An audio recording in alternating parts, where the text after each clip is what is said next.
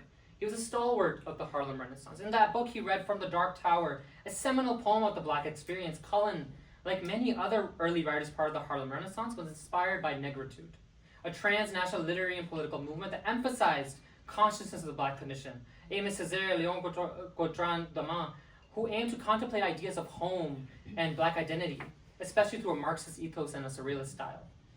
These were especially relevant for Danish in thinking through the complex spheres of Baloch identity, Blackness that he inhabited.